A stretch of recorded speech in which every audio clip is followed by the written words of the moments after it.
Otherwise, the devil can manipulate. He's not a dream giver. The devil doesn't give dreams.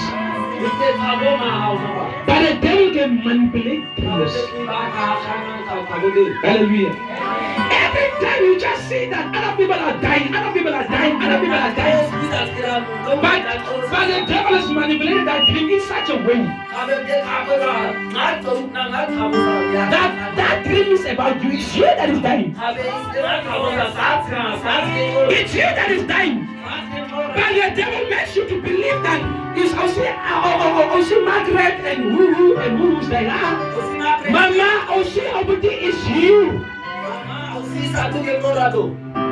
And every time you're just praying for other people. But actually it's you.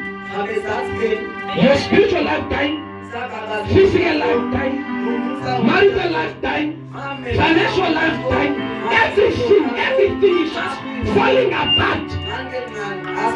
May the Lord help you today. May the Lord deliver you today.